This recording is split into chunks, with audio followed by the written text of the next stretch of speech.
ప్రభుత్వం యొక్క ఆదాయము అవసరాలకు సంబంధించి రిజర్వ్ బ్యాంకు ప్రతిరోజు ప్రభుత్వానికి సమాచారం ఇస్తుంది. Finance secretary through finance minister and state government. ఇందులో 2014 రాష్ట్రం ఏర్పడిన రోజు ప్రతిరోజు మనం ఏ రకంగా వాడుకున్నాం సంవత్సరం పూర్తి అయిన తర్వాత చెప్తారు. 2014-15 సంవత్సరంలో రిజర్వ్ బ్యాంకు దగ్గర మనకు మిగులు నిధులు ఉన్నది 303 రోజులు. ఆ ఫైనాన్షియల్ ఇయర్లో బీఆర్ఎస్ గత ప్రభుత్వము సమర్థవంతమైన ఆర్థిక మంత్రిగా హరీష్ రావు గారు ప్రస్తావన చేస్తూ వారు ఆర్థిక మంత్రిగా ఉన్నప్పుడు 2022-23లో 37 రోజులు మాత్రమే. అదేవిధంగా 2021-22లో 57 రోజులు మాత్రమే. 2020-21లో 122 రోజులు మాత్రమే. అదేవిధంగా 2023-24 ఇప్పటి వరకు నవంబర్ 23 వరకు కేవలం 30 రోజులు మాత్రమే. అంటే 2014-15 కాంగ్రెస్ పార్టీ రాష్ట్రాన్ని ఏర్పాటు చేసి రాష్ట్రం యొక్క ఆర్థిక పరిస్థితులను గత ప్రభుత్వానికి అప్పజెప్పినప్పుడు 365 రోజులల్లా 303 రోజులు రిజర్వ్ బ్యాంకు దగ్గర మనవి మిగులు నిధులు ఉండే. ఏ అవసరాలు కూడా రిజర్వ్ బ్యాంకు దగ్గర అప్పు చేయాల్సిన పరిస్థితి లేకుండా ఆర్థిక శాఖను రాష్ట్రం యొక్క ఆర్థిక స్థితిగతులను నిర్వహించినము. గత ప్రభుత్వంలో ఉన్న ఆర్థిక మంత్రి గారు నిర్వహించిన 5 సంవత్సరాలను లెక్కేస్తే ఏ సంవత్సరం కూడా ఇందులో సగం రోజులు కూడా ప్రభుత్వం దగ్గర డబ్బులు లేవు. ప్రతిరోజు రిజర్వ్ బ్యాంకు దగ్గర వెళ్ళి నించొని మా జీతభత్యాలకు మా రోజువారీ ఖర్చులకు మా ఆర్థిక పరిస్థితి బాగలేదు మాకు అప్పులు ఇవ్వండి అని అడుక్కునే పరిస్థితి గత ప్రభుత్వంలో ఉండే. ఇవి వాస్తవాలు అధ్యక్ష.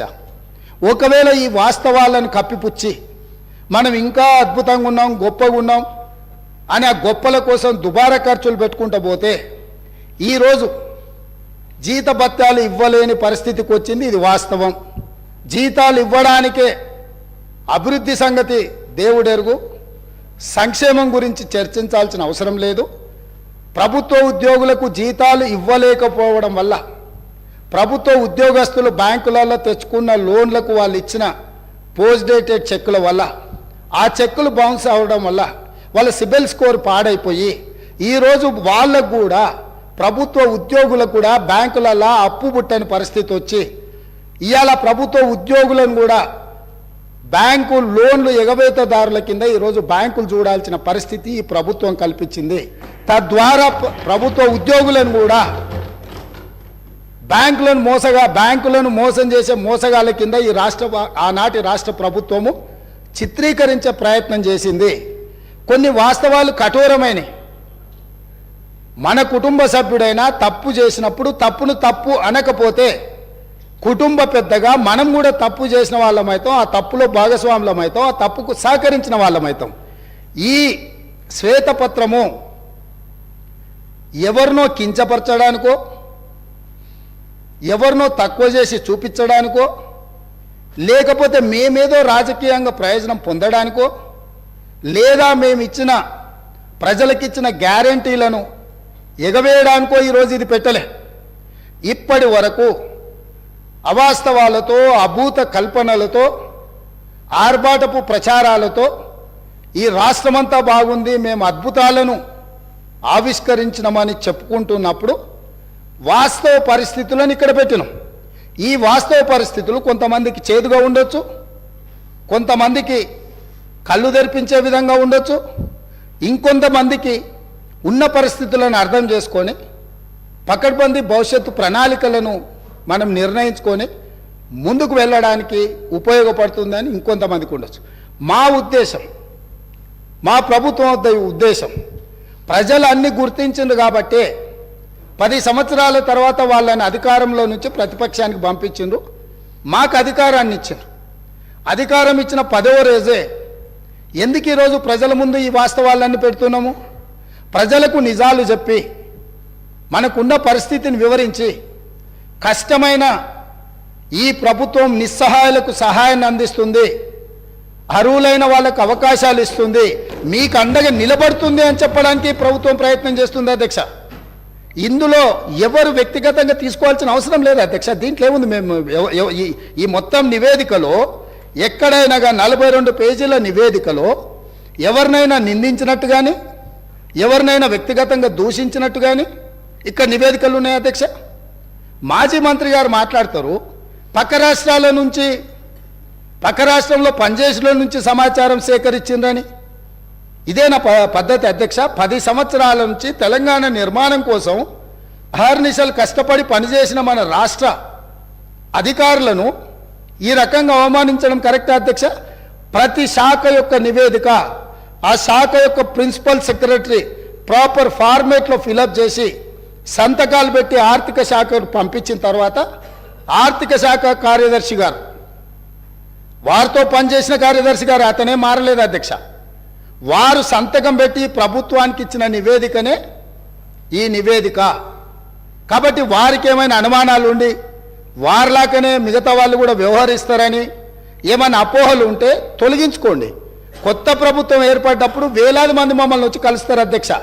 మేము మీలాక కక్షాపూరితంగా కలవడానికి వచ్చిన వాళ్ళను అగౌరవపరిచే విధంగా, అదేవిధంగా వాళ్ళని తక్కువ చేసి చూపించే విధంగా ఇట్లా చేయము అధ్యక్ష. ఒకవేళ అట్లనే అనుకుంటా అధ్యక్ష, ఒక్క మాట అడగదలుచుకున్నా, మీరేదో వివరాలు బయట పెడతామని అంటారు. నేను ఒక ఫోటో మీకు చూపించదలుచుకున్నా అధ్యక్ష. ఈ ఫోటో చూడండి. వీరు ఇక్కడ పక్కన ఉన్నాయన డాక్టర్ వైఎస్ రాజశేఖర రెడ్డి గారు కీర్తిశేషులు. ఈ పక్కన ఉన్నది ఎవరో మీకు తెలుసు కదా అధ్యక్ష. వీరు ఆ రోజు స్వయంగా వెళ్ళి ఆనాటి ముఖ్యమంత్రి గారిని వ్యక్తిగతంగా కలిసి వాళ్ళ మధ్యలో ఏం చర్చ జరిగిందని నేను వివరాలలో జోలికి వెళ్ళదలుచుకోలేదు అధ్యక్ష. ఈరోజు నన్ను ఎవరైనా ముఖ్యమంత్రిగా ఈ రాష్ట్రానికి బాధ్యత తీసుకున్న తర్వాత ఎన్నో రకాల సంస్థలు, వ్యవస్థలు, వ్యక్తులు వాళ్ళు మమ్మల్ని వచ్చి కలుస్తారు. అది మర్యాదపూర్వకంగా కలుస్తారు.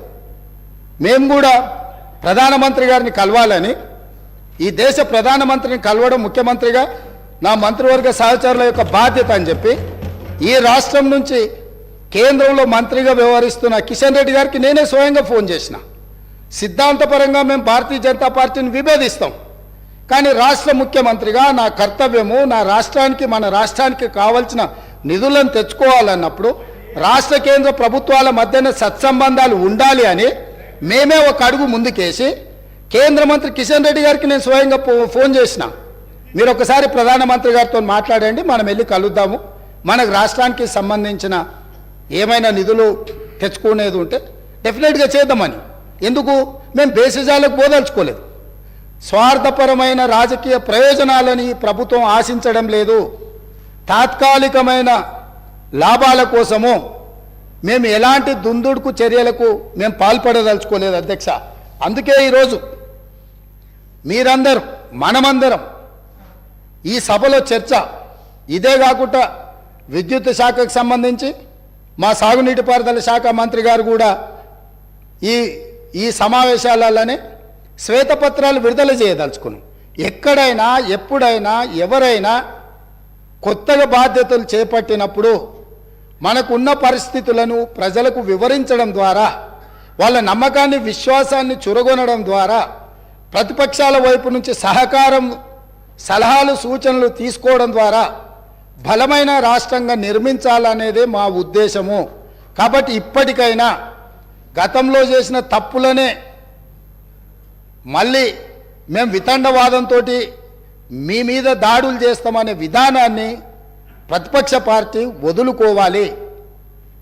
వాళ్ళకి ఏమైనా బాధ ఉండొచ్చు, ఇక్కడి నుంచి అక్కడికి వెళ్ళినప్పుడు సహజంగా ఉంటుంది, దుఃఖం కూడా ఉంటుంది. కొంతమందికి జీవితంలో నెరవేరని కోరికలు ఉంటాయి. తండ్రిని కూడా అడ్డు తొలగించుకొని కుర్చీలో కూర్చోవాలనేటోళ్ళు కూడా ఉంటారు. ఔరంగజేబ్ స్టోరీలు ఇవన్నీ మనం చూసినాం కదా అధ్యక్ష చరిత్రలో.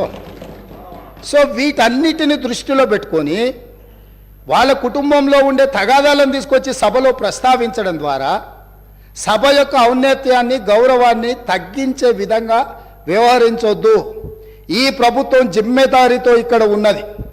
ఈ ప్రభుత్వం జిమ్మెదారితో ఇచ్చిన మాటను నిలబెట్టుకుంటుంది. ఈ ప్రభుత్వం సహేతుకమైన సలహాలు, సూచనలు ప్రతిపక్షాలు ఇచ్చినప్పుడు తప్పకుండా స్వీకరిస్తుంది. మిత్రుడు అక్బరుద్దీన్ ఓవైసీ గారు ఏవైతే అంశాలను లేవనెత్తిండో చాలా విషయాలు వాళ్ళు లేవనెత్తిండ్రు. మా అధికారులు నోట్ చేసుకున్నారు. తప్పకుండా ఆ అంశాలను అన్నిటిని కూడా మేము పరిగణలోకి తీసుకుంటాం, పరిష్కరిస్తాం. మేము ఓపెన్గా మేము సెక్రటేరియట్లోనే ప్రజలకు తెరిచినాం. ఈ రాష్ట్రాన్ని ప్రజలు, ఈ రాష్ట్రంలో ప్రభుత్వాన్ని ఎన్నుకున్నది సచివాలయం నుంచి ప్రజలకు సుపరిపాలన అందించడానికి. అందుకే అక్కడ మంత్రులను కూర్చోబెట్టినాం. మంత్రులను వచ్చి ప్రజలు కలిసేటట్టు, ప్రజా సంఘాలు వాళ్ళ నివేదికలు ఇచ్చేటట్టు, వాళ్ళ పెండింగ్ సమస్యల్ని చర్చించడానికి ప్రగతి భవన్నే కాదు, ఇవాళ ప్రజాభవన్గా మార్చినాం. సచివాలయాన్ని ప్రజలకు అందుబాటులోకి తీసుకొచ్చినాం. మేము బాధ్యత తీసుకుని వెంబడే హైదరాబాద్ మీద రివ్యూ చేయాలనుకున్నప్పుడు हम लोग जिम्मेदारी से यहाँ हैदराबाद क्षेत्र से जो पार्लियामेंट में 7 एमएलए से हम लोग बुलाए सचिवालय पे.